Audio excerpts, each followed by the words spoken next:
I solved his riddle, I believe. I'm not that great at riddles, but I think I pieced it together.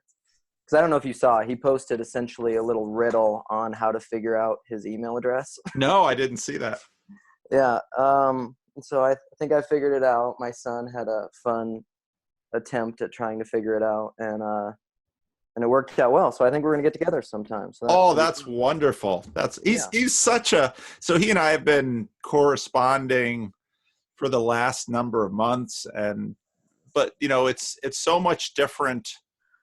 It's so much different seeing a face and hearing a voice and right. having a give and take, a real conversation. So right, absolutely. Like such a interacting with cool someone. guy. Yeah, well, his beard is epic for sure. My wife is terrified that I'll grow one like that. Yeah, well, you had a more substantial one. I did, and it got really big, and then my wife gave me these beard grooming. It's for Christmas. She gave me a box of beard grooming things. Hint, it's like, hint. is there a hint in there? You've got right. a problem with it just getting epic. So, right. And I'm a very low maintenance person when it comes yeah. to to me, I go into the barbershop once every 6 months and say, cut it all off. I'll see you again in 6 months. So right. I just started doing haircuts. I used to just buzz it, grow it for a year, buzz it.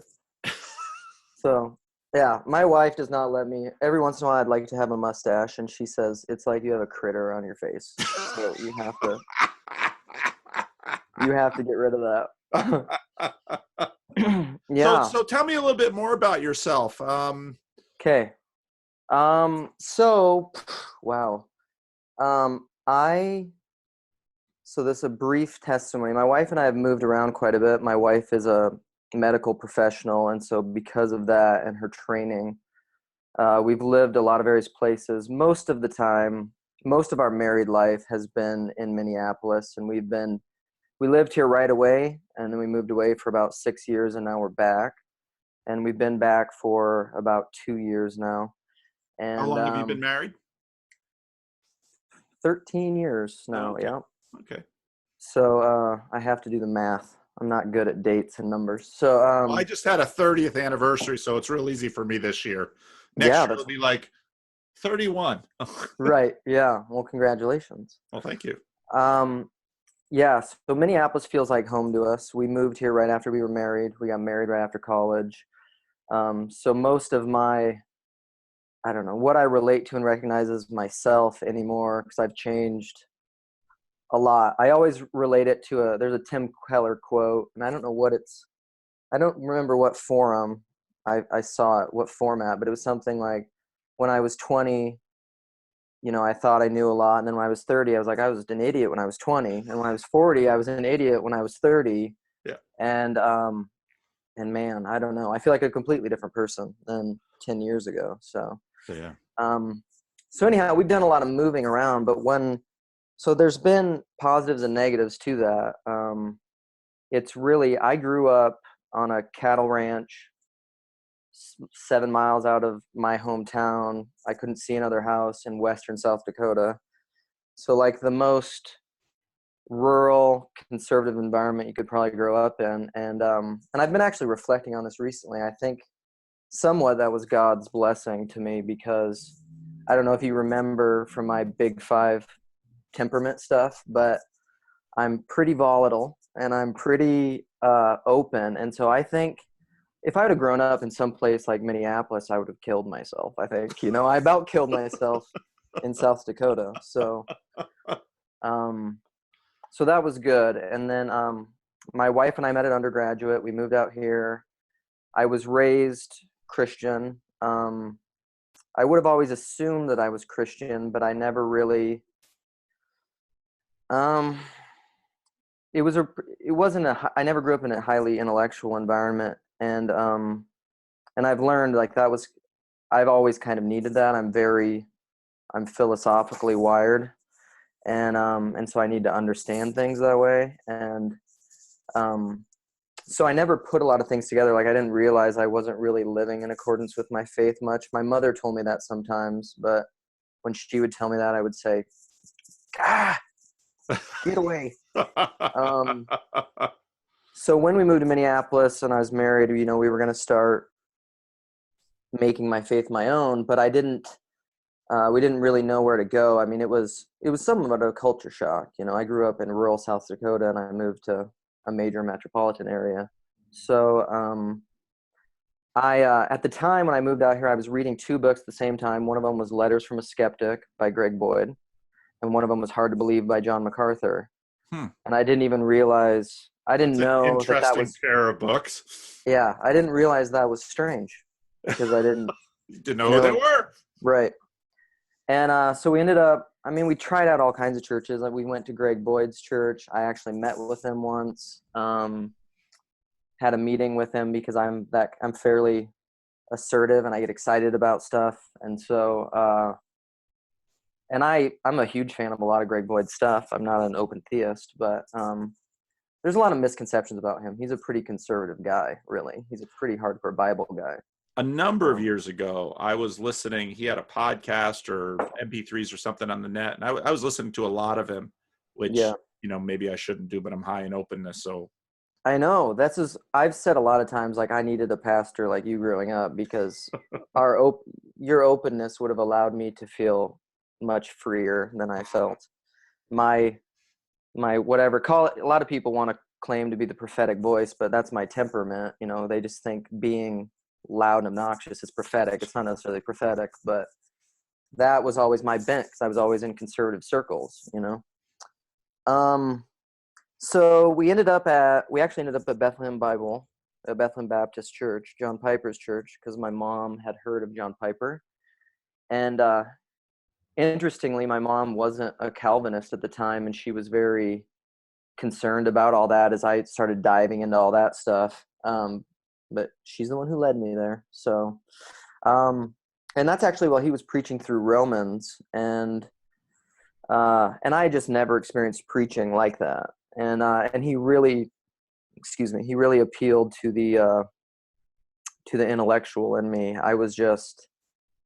I became very zealous, got fired up, started reading systematic theologies and reading Jonathan Edwards and taking a Jonathan Edwards class. And there's just there's that culture around Bethlehem. It's a highly intellectual place. And I met a guy there who we both went up after this 20-somethings group lecture because we're those types of people. We went to the front to talk to the speaker. And he's a good friend of this day. We don't communicate a lot, but he was this Alaskan fisherman who he and his wife had came out to Minneapolis and rented an apartment across the street to go to Bethlehem for their honeymoon.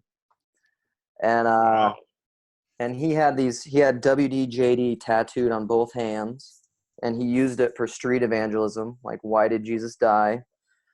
We used to watch Way of the Master and Ray Comfort, Kirk Cameron movies together. And anyhow, I just met a fellow radical, and I've always been drawn to radical people. And he turned me on actually to this Sovereign Grace Ministries. I don't know if you're familiar. It's a little bit. It's within those circles, but it's right. It's over in that wing of Reformed Christianity that people always want to associate me with, and it's like, well, it's not the Christian Reformed Church. Those are the Reformed Baptists who are charismatic. Right. So, and that church was great. It's one of the most. It was perfect for me in my young faith, but then I'm realizing I'm going to get long. I have a tendency to ramble. So this is my wife. I like ramble. So I don't have I got to keep my eye on the time, but I don't have a person right after you. So we're okay. Okay. My wife told me that I should tell you right away if I start rambling, just tell him to cut you off. Okay. Not a problem. Okay. And then we ended up moving with some of my wife's training. After that, we were at that church for about 4 or 5 years, and it was great. Really great relationships, really great community. And it was almost, in retrospect, I realized it was almost more of a flash in a pan for kind of everybody that was in this small group. It was a small group based church because we were all in this really young, either married or singles phase of life. And we were just all kind of on fire, more or less. And, but it was great. It was wonderful. And And then we moved to Iowa for 3 years, and we lived in Iowa City, and Iowa City is kind of a funny little city in Iowa. It's very, like, because Iowa was one of the first caucus states. It's very political. Right. And it's the University of Iowa's there. I learned the county where Iowa City is apparently the second most highly educated county in the U.S. Wow. Next to like some county in Connecticut. So there's like more PhDs per capita than Interesting. almost anywhere. It's a highly, highly educated place. And so our small group there was just full of all kinds of people that were very bright. And so that was kind of fun. I got exposed to a lot of people from a lot of different backgrounds. And so that was kind of my first foray into more theological diversity, I suppose. And it was great. I still have a lot of really good friendships from people from there who challenged me on things. And that was really, it was also a real great period of growth and a trying time because my wife was busy a lot with her training and we had a lot of young children, and it was just a pretty trial by fire a little bit in those ways too. So, and then we did a bunch more moving around, but throughout the rest of that, a couple more moves before ending up back here. I was exposed to just different churches and situations and regions of the country where I slowly got exposed to things that made me, I guess, in my faith, I started to go through, I don't know if you call it a deconstruction. Basically, what happened to me, that one of the big things that flipped for me was I watched a debate on YouTube, and I don't even know how I got to it, with this guy named Chris Date, who I'm quasi friends with through the internet now, and I've met him in real life once, who he is associated and works with this organization called Rethinking Hell. And it's a group that argues, it's an evangelical group that argues for the biblical case for conditional immortality or annihilation. And I watched him debate a guy, I can't remember his name, but he was arguing for the traditional view on hell, eternal conscious torment. And it was like a 2-hour debate. And I remember watching it afterwards and thinking, when it was done, I said, wait a minute. Chris Date is the one who just made all the solid exegetical points. I mean, I know exegesis. I had just been at hardcore exegetical churches and exegetical preaching. And I said, he made all the sound points. The other guy just had weak philosophy. And I said, but that's the right view. And so that, I don't know. So I went on a big, and I don't look into it as much anymore, but I studied that topic for a bunch of years, and I don't want to get on a side tangent of that, but it made me think, basically I came down to, I don't think that view is even the biblical view. I don't think it's at least clearly what you can see biblically through exegesis. And I said, what else don't I know or have right, or I'm just completely ignorant of? And then the short version is, through a lot of my own study and different things and getting involved with Jordan Peterson and you and Jonathan Haidt, and really getting into psychology and different things, I've realized, like, everybody talks about Jonathan Haidt, right? The morality binds and blinds and rings of motivated ignorance and belief. Pete Rollins is someone who I really like, who talks about like a lot of Jungian and even subconscious stuff, like we don't even know necessarily what we believe. And so a lot of that stuff, through all this, what's interesting is I never had a period where I questioned my faith. I think part of that is my openness. Like when my beliefs are, when I lose a belief and I'm in these liminal moments, I'm very comfortable there. I don't, yeah. It's not a challenge to me. I'm like, well, it's just, of course I'm wrong about a lot of stuff. So, God's just different than I thought he was, or my view of him, or whatever. And, but needless to say, I've always gone to very conservative churches. So, I mean, that kind of brings me almost into what I want to talk about more than anything is I wrote some notes basically, and I don't know that I need to say them verbatim. Oops, did I just lose you, or I'm not going to be able to come back? No, I'm here. Oh, I got you.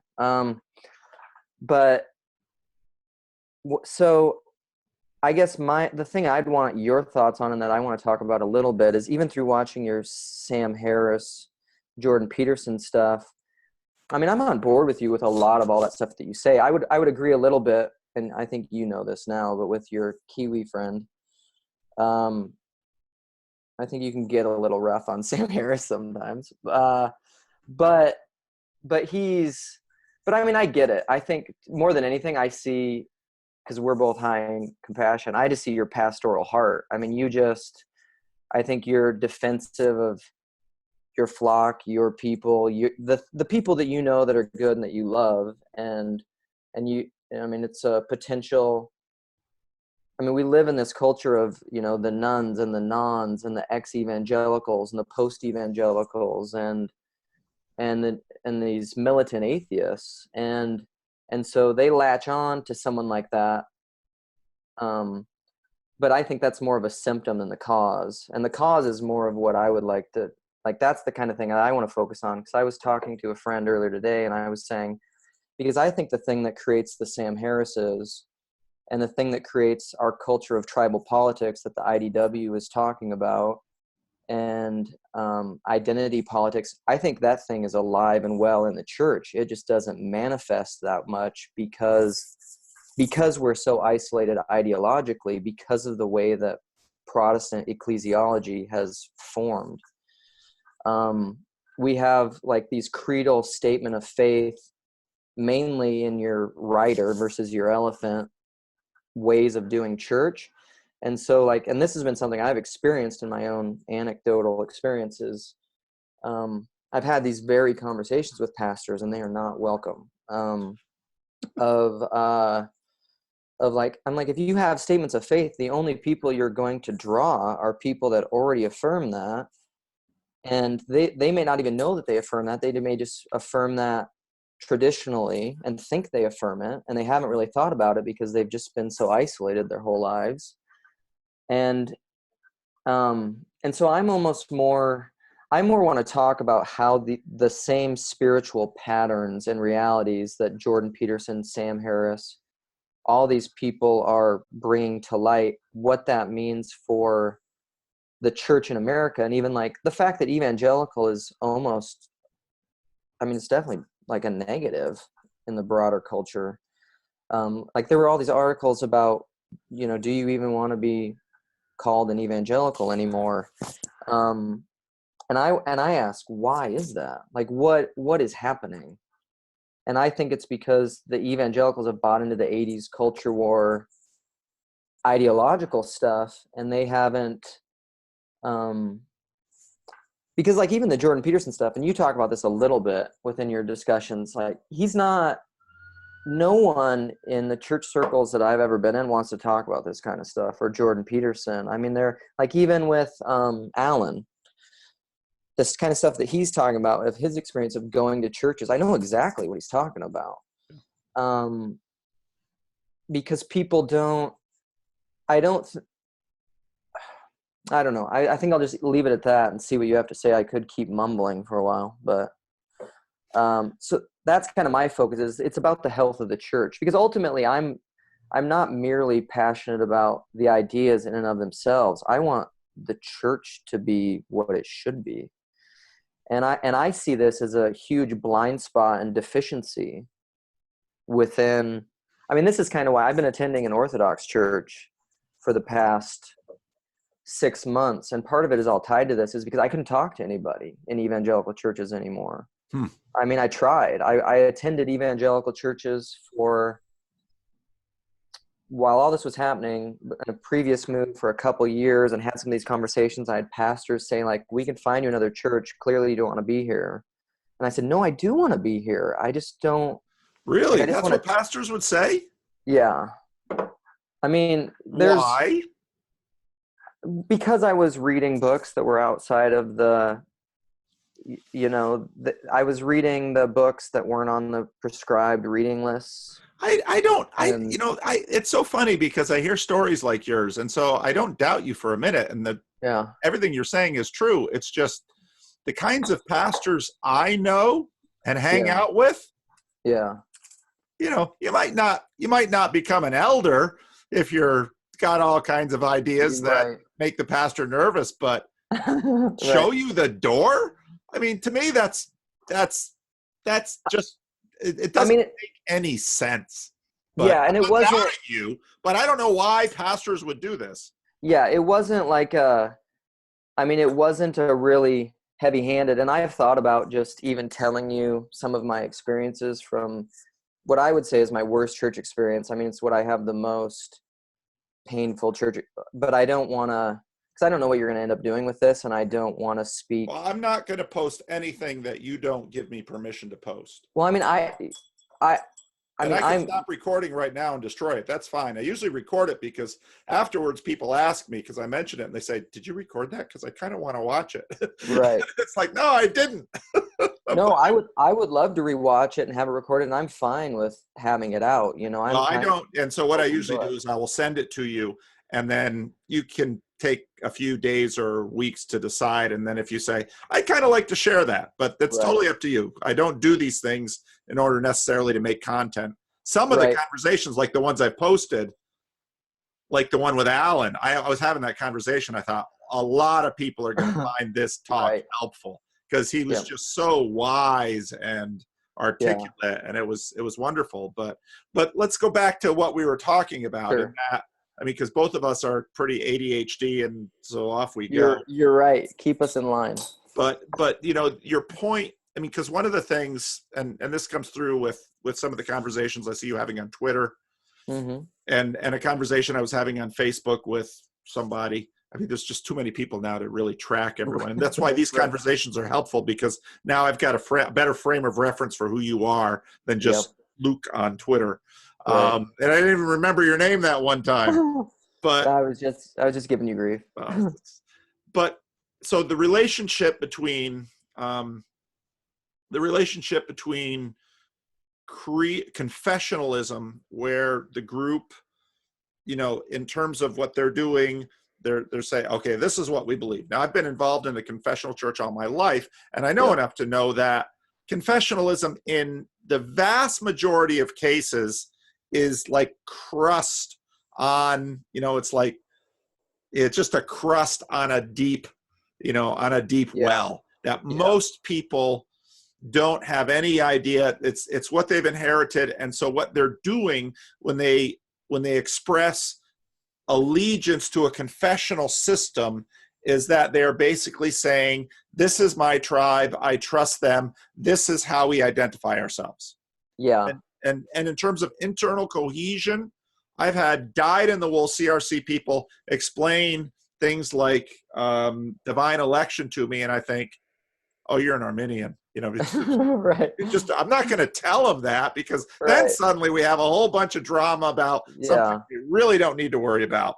But Yeah. so, and now what's been happening in my life with, you know, I've got this meetup group, and that continues to gel and to form. And so, you know, I was talking to some of my church planting buddies today, and it's like, I'm planting a church full of atheists that don't believe in God. Right.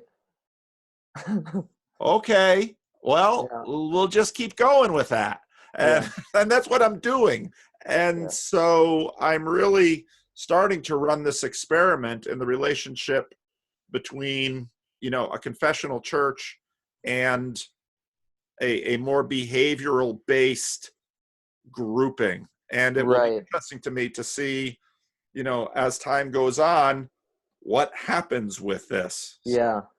Well, and I guess that kind of gets at my point almost, and even what we had previously said is, I don't I don't necessarily have a problem with confessional churches, but my experience, like in theory, what it is, but my experience in practice is that, so I don't even know how you would describe it. I'm the weirdo usually in the group. I mean, I'm just kind of that way temperamentally, and I'm wired to try to see the thing that nobody else is seeing, and I'm not, and it's all out of compassion, you know. I mean, it's out of love, but people who are really connected to their ideas and really desire safety and think that uniformity is safe, like ideological uniformity is safety, they have a hard time seeing that. And I'm also fairly intellectual, and there's certain people that just can't abstract and even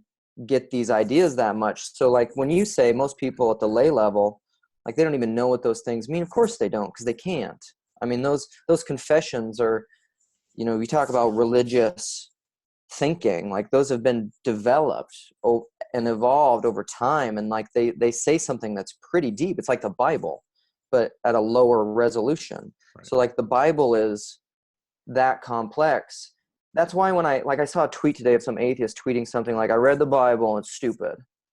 I was just thinking, like, do you think it's more likely that you're stupid, or that thing that's had a history of, you know, the history that it's had is stupid? And I just is he 16 years old? I mean, I read the Bible and it's stupid. All right. He looks 16, but it's just the hubris, really, is what it is. And it's frustrating. I mean, it's not that we can't debate those little issues, but it's really, it's like that quote that I saw in the third Jordan Peterson discussion, but it was Douglas Murray said, and he said, you know, there's all these people that are, you know, and they haven't even studied the ancestors. They haven't even studied the Bible. Like if you come to the Bible and you read it through once and you don't even understand ancient language and culture, or even language, and like what language is, and translations and cultural idioms, and like you don't even have a base level of knowledge to even scratch the surface, and you're judging it. Now, given what I said about confessions, I also want to make the observation that what I've seen, especially in the Christian Reformed Church, which has been unusually, as a population, as a church tradition, they've been unusually confessionally aware, and the Reforms tend to be that way. Yeah. And unlike, let's say, some of my, and there have been some splinter groups that have done that in some unhealthy ways, like the Protestant Reformed Church, a breakoff group you've never heard of, some of the URC right now that, you know, and then some of the Reformed Baptists. The CRC has never really gone all the way in that, partly because it was developed as an immigrant church, okay? And what that meant was that you had within the community all of the confessional self-consciousness, all of the rather strict Calvinist stuff about behavior, but you also had this kind of Dutch habit of, you know, if someone was with us and they had some strange theological ideas, but if they were part of us and we knew they were part of us, I mean, even just part of our biological family, we didn't kick them out. Yeah. And so there was always that kind of tolerance built into the system. Yeah, like you were saying, he's a heretic, but he's our heretic. That's right. He's our heretic. And we know this. And you know, maybe he won't be an elder, but there's no way we're kicking him out of the church. Yeah. So you had that. And then another question that I have is, to what degree then has, for example, the Christian Reformed Church traditionally, the morning service, you preach whatever, the evening service, 52 weeks a year, you went through the Heidelberg Catechism every year. That put real confessional identity and self-consciousness into the community, and that document shaped the community. Yeah. And so it isn't, when I say confessional self-awareness is a thin crust on the top, I say that with a pretty big footnote that we are not aware of the impact that crust has on communities longitudinally. And there is something there too. It's just way too complex for us to track it, which is why confessions over long periods of time are one of multiple factors, but it's usually the easiest factor to track because it's written, and that we can kind of see how that's interplaying. And this then gets into the really complex questions about what is the relationship between word and deed, between language and action. Yeah. And so this is a really complex thing that, again, my last two conversations I had this afternoon, you know, our conscious selves sit at the children's table of our brains, and the rest of our brain doesn't, you know, it's not gonna give that conscious self all that much power because No. it knows how we are. Because it's fickle and dangerous. Yeah, it's fickle and dangerous. And, you know, you describing yourself, you know, I can very much, I've seen other people like you, and so a lot of them actually become pastors. And then it's kind of fun to watch that on a whole different level, because some of them sometimes get kicked out, but many of them don't, at least in the Christian Reformed Church, and they're out there doing their thing. Yeah, well, that's part of that's an example of what's been a difficulty. When I was early on in my faith and people could tell I was pretty zealous and intellectual, I had lots of encouragement kind of in that direction. And then as I changed and grew, I had that's one of the things that began my negative experience at one of my previous churches, is as I went through the statement of faith, to harken back to my whole hell thing that I was studying. And part of their statement of faith was they had a line that talked about essentially, they made it explicit, and a lot of church statements of faith won't, but it was eternal conscious torment. And I said, I can't affirm that. I've never heard that turn of phrase, eternal conscious torment. Yeah, well, that's the tradition. Pretty brutal. Well, that's the traditional view of hell. I mean, that's like what's in the Westminster Confession ever since Augustine, essentially, in the Western Church. In Reformed circles, we have this. So I remember my father describing the difference between the Heidelberg and the Westminster, and it's the Dutch versus the English. Okay. In terms of culture, and the Dutch can get their underwear in a knot sometimes, but usually at the end of the day, they say, they're family. It's a small country. The English, they tend to kill each other. Yeah. Right. Yeah. So I guess that's almost that is a good example. Like what happened to me is a good example of what I would say, because I'm always trying to see, like I'm kind of minded a little bit, or I love Jonathan Pageau in the way that he thinks, but even like the Spirit and James, like testing and discerning the spirits. I think that's what wise Christians do, is they don't just look at the simple manifestation. They recognize patterns, and they say, okay, that thing that's happening over here is the same as this, and it's the same spirit that's underneath it. And I would suggest that, like, the gender pronoun policing and the social justice policing and the word policing that's going on is the exact same spirit that happens in word policing and thought policing within churches. Yes. Because if you use your statement of faith as a means to restrict people's free thought and their honest expression of what they truly believe, you're not discipling, you're creating hypocrites and liars. That's right. And so, and that's dangerous. And that's what I kept trying to say to people. But because I always lived in conservative Christian circles that were isolated, I've said this to a lot of people, but most people mistake conservatism for faithfulness and biblical fidelity. And it's not. I mean, that's something that's really, like, I think Jordan Peterson makes that kind of thing clear. Like, it's just, or hate, it's just temperament. Like, why you're liberal or why you're conservative is mainly temperament. Yeah. And the, you know, one of the things that I did see as this SJW thing was emerging, as I saw right away, I said, oh, I know that. I've seen that all my life. You're just not self-conscious about your confession. So then, this is before the Jordan Peterson stuff, when the CRC starts going to war over, you know, it wasn't a war that the liberals were going to win in the CRC over, you know, same-sex marriage and so on and so forth. I basically used the platforms that I had developed for myself within the denomination, and I told them, I said, you all need to have a confessional conversation. You all need to talk about this at a confessional level, and have all of you do this kind of, so you have the scripture, then you have the confession. You need to be working at it at this level, because that's the level of your disagreement. And when I said that, a bunch of people heard it. Some of the confessionalists said, aha, we're going to use the confessions to beat them up. I said, no, that's not it. And the other people said, they're going to use the confessions to beat us up. And I said, no, that's not it. And so then it, you know, church politics happened and nobody wanted to do it. And what that led then to was simply avoidance, that we're only going to talk in our two little groups, and we're just going to talk about each other in this way. And it's like, yeah, this is what we do. And it's not helpful. But no, you're very right, because that's what's happening in the broader culture now is we have a new civil religion, and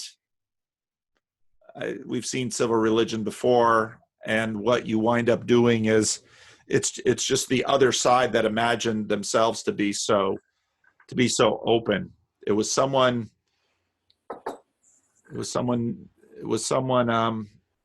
where was it? Oh, it was at my meetup who was saying, yeah, the left are the new conservatives, really. And they're just conserving the temperamental posture of the 60s and promoting that, but it really fundamentally is a conservatism. And I thought, absolutely. Wow, that's interesting. And he was right. I've thought that a lot, because Jonathan Haidt talks about, is it Haidt or Haidt? I always mess up. I don't know. Whenever I said hate, people are like, so I said, okay, I'll use Haidt, because when you hear hate, there's too much. Yeah, hate. But when that was a bad dad joke. Because he describes doesn't he say the main criterion of what a conservative is not conservative, or what we think of as conservative values. It's disgust. It's the disgust reflex. That's right. And I mean, look at a social justice warrior. You think they're not disgusted? That's all the language they use. 100%. So they're really conservatives with different values. That's right. That's all it is. And I don't know. And I agree with you, like politically and more broadly, when you lose your religious substrate, and this is kind of what, back to the Jordan Peterson, Sam Harris things, I love an author I love is David Dark, and he wrote a book called Life's Too Short to Pretend You're Not Religious. And he's kind of in the vein of, he's a really clever writer. He makes his books fun, but he would be, I mean, it's just one of those things. When you get rid of religion, you don't get rid of religion. You make the state God. And I mean, that's what's happened historically. But I don't know, to hone this back, and I don't know what your thoughts are. And I mean, I don't think it really is your ball game, because you've been, and tell me if I'm wrong, but your own personal experience, it seems to me like because of your family, and like I even heard you talking about your dad, who was, and I know those types who just wouldn't, like he wasn't going to tell anybody how to live. My father-in-law is exactly like that, and I love it, because I came from parents who would love to giving unsolicited advice. But I think you've just been like what I've experienced, and you even said this yourself, what a lot of other people have experienced, where you don't disbelieve them, but you just haven't experienced that because you were in, I think you were always in, I mean, number one, you had really poor, immigrant, diverse churches, right? When you were in New Jersey. Well, there were black churches. Yeah. And then it was kind of the Dutch CRC on one side, that they weren't poor anymore, but then it was the black community that I grew up in. I grew up kind of between those two communities. Yeah. So but I always grew up, so I had a nice mixture of chaos and order growing up. Yeah. And I think that's healthy. That's the whole, uniformity unity is not uniformity necessarily, and so I think you maybe haven't experienced this thing that I guess to me, like you talk about what is Jordan Peterson doing, or even my wife asked me when I was coming into this discussion with you, she said, well, what do you think Paul's mainly trying to do? And I said, I don't know. I think from what he said, he's just trying to see what this thing is and explain it the best that he can to people as he tries to figure it out himself. Yep. What I'm most passionate about is what does this mean for the church? Because my basic premise would be that I think, and this is maybe, I don't know how much of this is my temperament, but I lean toward what I love about Orthodoxy is their focus on, and as I've been reading about it, part of it is probably that it's novel and it's new and it's not my own thing that I know all the faults of. And you like novel. Yeah. But yet it's so old. I mean, I like That makes it even cooler. Yeah. I mean, there can be a, Orthodox is sexy. There's a sexiness to it. But How long are you in church? Are they speaking Greek? no, so, well, the church that I go to is an OCA, which is an Orthodox Church in America that has its roots in the Russian Patriarchate. So it was Oh, okay. the Russian church outside of Russia, but now it's a Orthodox Church in America. So it's by far the most diverse there. But there's definitely people. I'll go to a liturgy, and there's definitely people behind me that are speaking some Eastern European Russian language that I don't know what it is. And I know, I mean, they have, in my brief study of their history, they have their own political problems and things, but they don't have what I don't think they have is the kind of and the Orthodox would say this, that they are not so dictated by what they call Latin scholasticism. Like, it doesn't mean that they're not intellectual and they don't study and they don't do things. They have all of that, but not in the way that it happened in the West. Right. And I think it's happened in the West in a way that's caused a lot of division. It's just like, it's created these really firm, staunch, dogmatic groups. And then if you get outside of that, like, we're fighting and we're dividing and we can't get along. Whereas in the East, with apophatic theology, they're a lot more like, it's mystery. It's and it's church fathers. I mean, they don't even sola scriptura. The way they view scripture and everything is different in symbolism, and it's much more nuanced and layered. And so they just don't fight about ideas the same way that we in the West do. Right.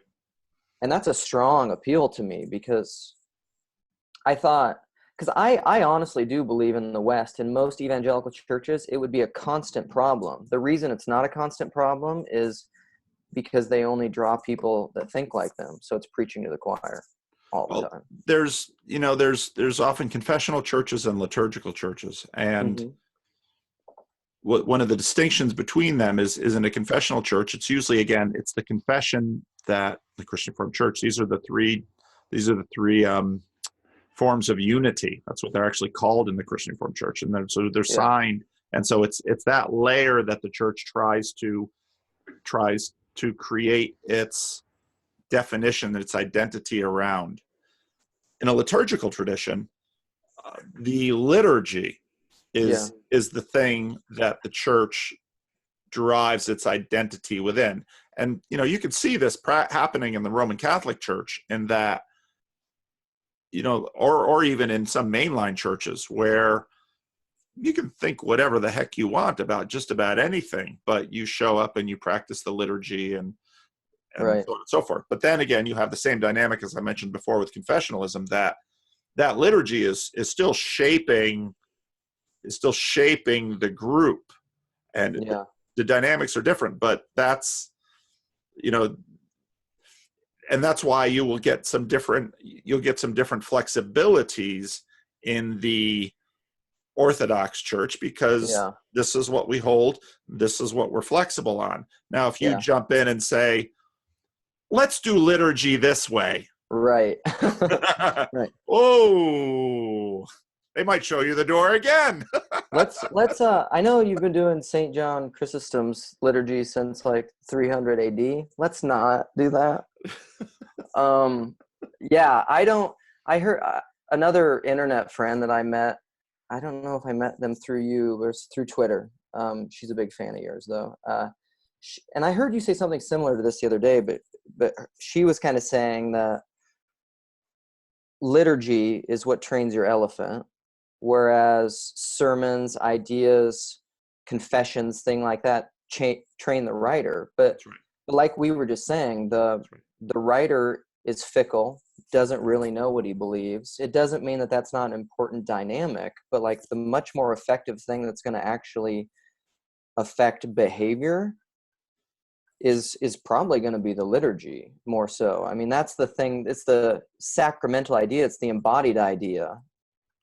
And I guess that's probably been my fundamental change that's pushed me Orthodox, has been, I'm tired of people just trying to talk to my writer and me trying to talk to their writer, and it wasn't even working. Yeah. But I don't know what because then I don't, in that one thread on Twitter that you kind of chimed in on and you linked your video for today, you know, my two friends are still trying to say like, so what do we do? So it's got to be something we do. It can't just be something we talk about. And for like the churches that I came out of, I don't know what the answer is. Right. I mean, I don't, because if it's just more talking to the writer, if you're just going to give them more ideas, I know what they'll do with that. Yeah. I Well, mean, the irony is that the answer isn't that different from the Orthodox and the churches you were going to. And actually, we were talking about this. I had my church planter lunch today, and so I got, you know, we were talking about a bunch of the kinds of things that I've been working on.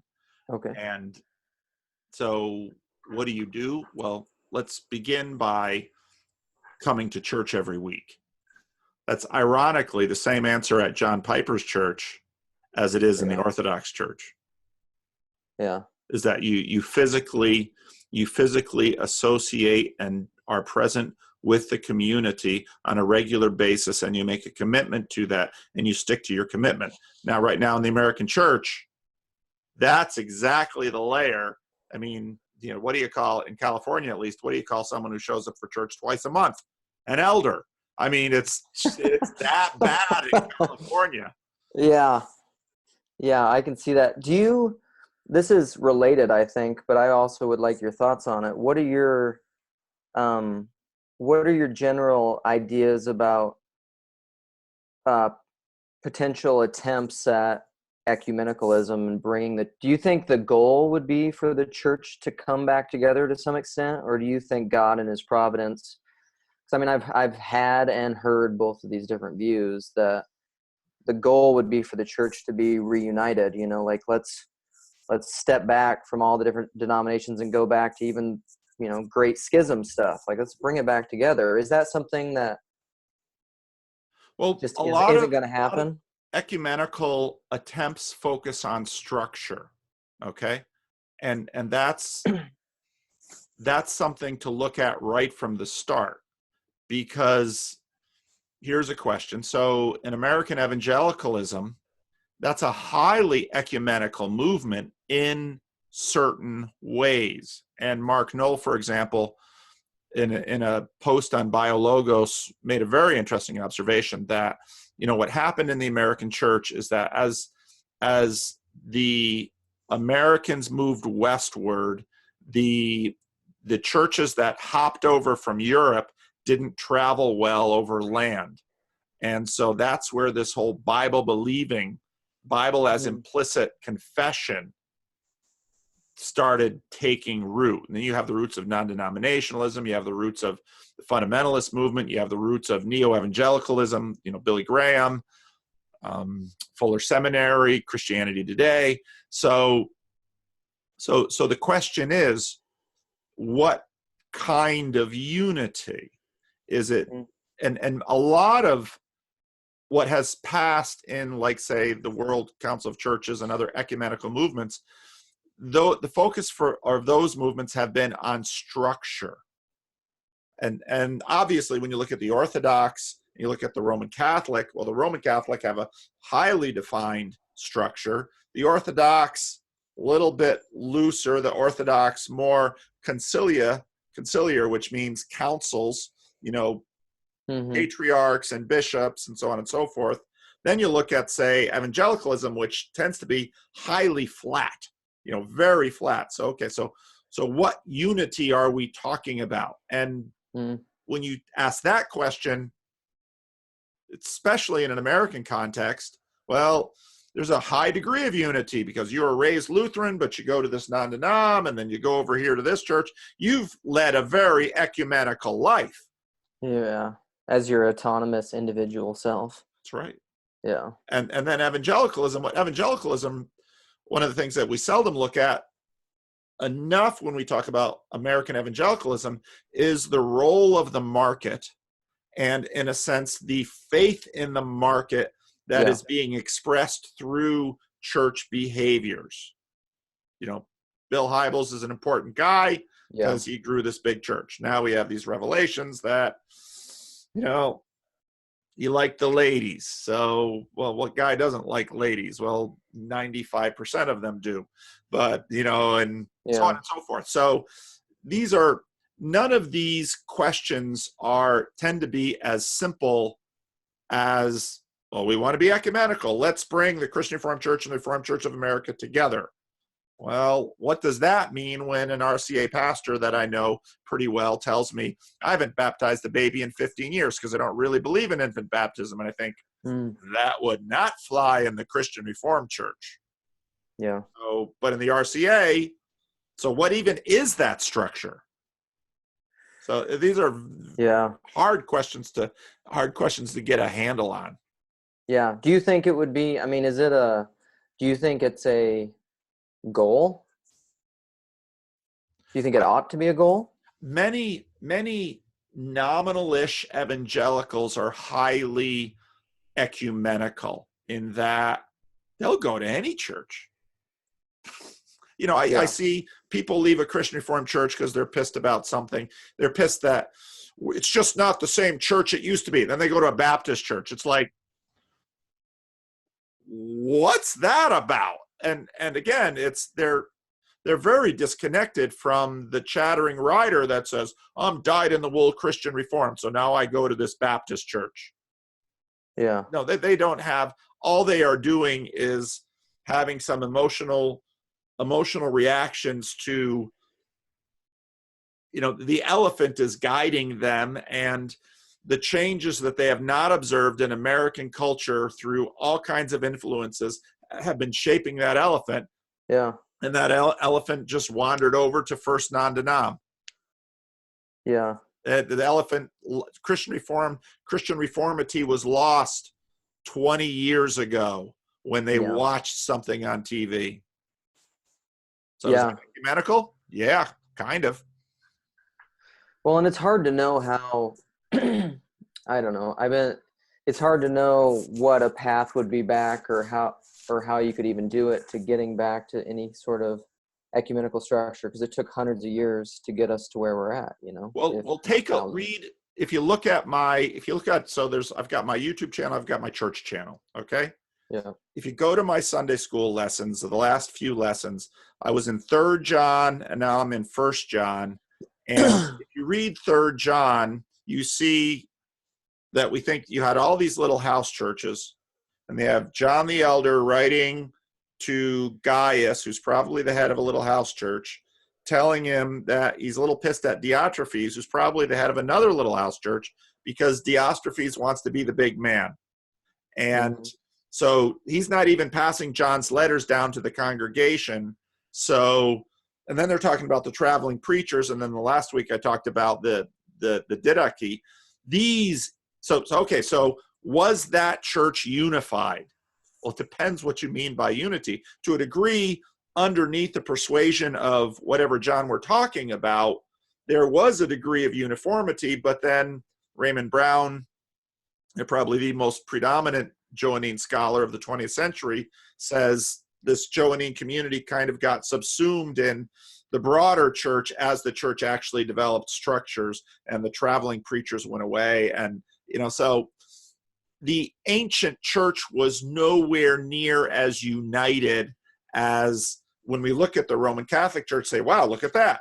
The Roman Catholic Church, boy, they're a diverse bunch of people. Absolutely. So what is unity? Well, right. And I almost wonder, though, if that's, I don't know. It's hard to say if that's a healthier form of anything. Because, I'm sure it's the same within Orthodoxy, is that it's one group, but yet within that group, there's a ton of diversity. But what's different between Roman Catholicism and Orthodoxy is, though, when that happens, they don't just break off and form another thing. Right. It stays with. They don't form another church. They might form a new monastic movement. They might they've got other ways of creating their diversity. Potato to the potato. That's right. So the fact that you've got Franciscans and Jesuits and Dominicans and Augustinians, and that's diversity or uniformity? Right. oh, we're all Roman Catholic, but when the Pope says something, Right. now you got two popes. We don't talk about that. The two popes. 100 years from now, they might be paying a lot of attention to that. But today, well, he's retired, and well, that fits a cultural framework that we can identify with. But you know, Benedict isn't dead. You think he's not writing, influencing?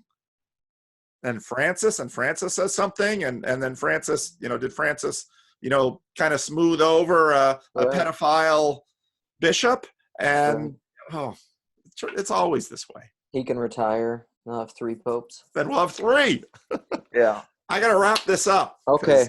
I got to do tacos with the family, and then I got a church meeting tonight. But nice. Well, thank you so much for the time, and thanks for going over. I really appreciate it. No problem, Luke. It was good to talk to you. Yeah, it's been a lot of fun. All right. Blessings on the rest of your night. Okay, thanks. Take care. Yeah. Bye. Bye-bye.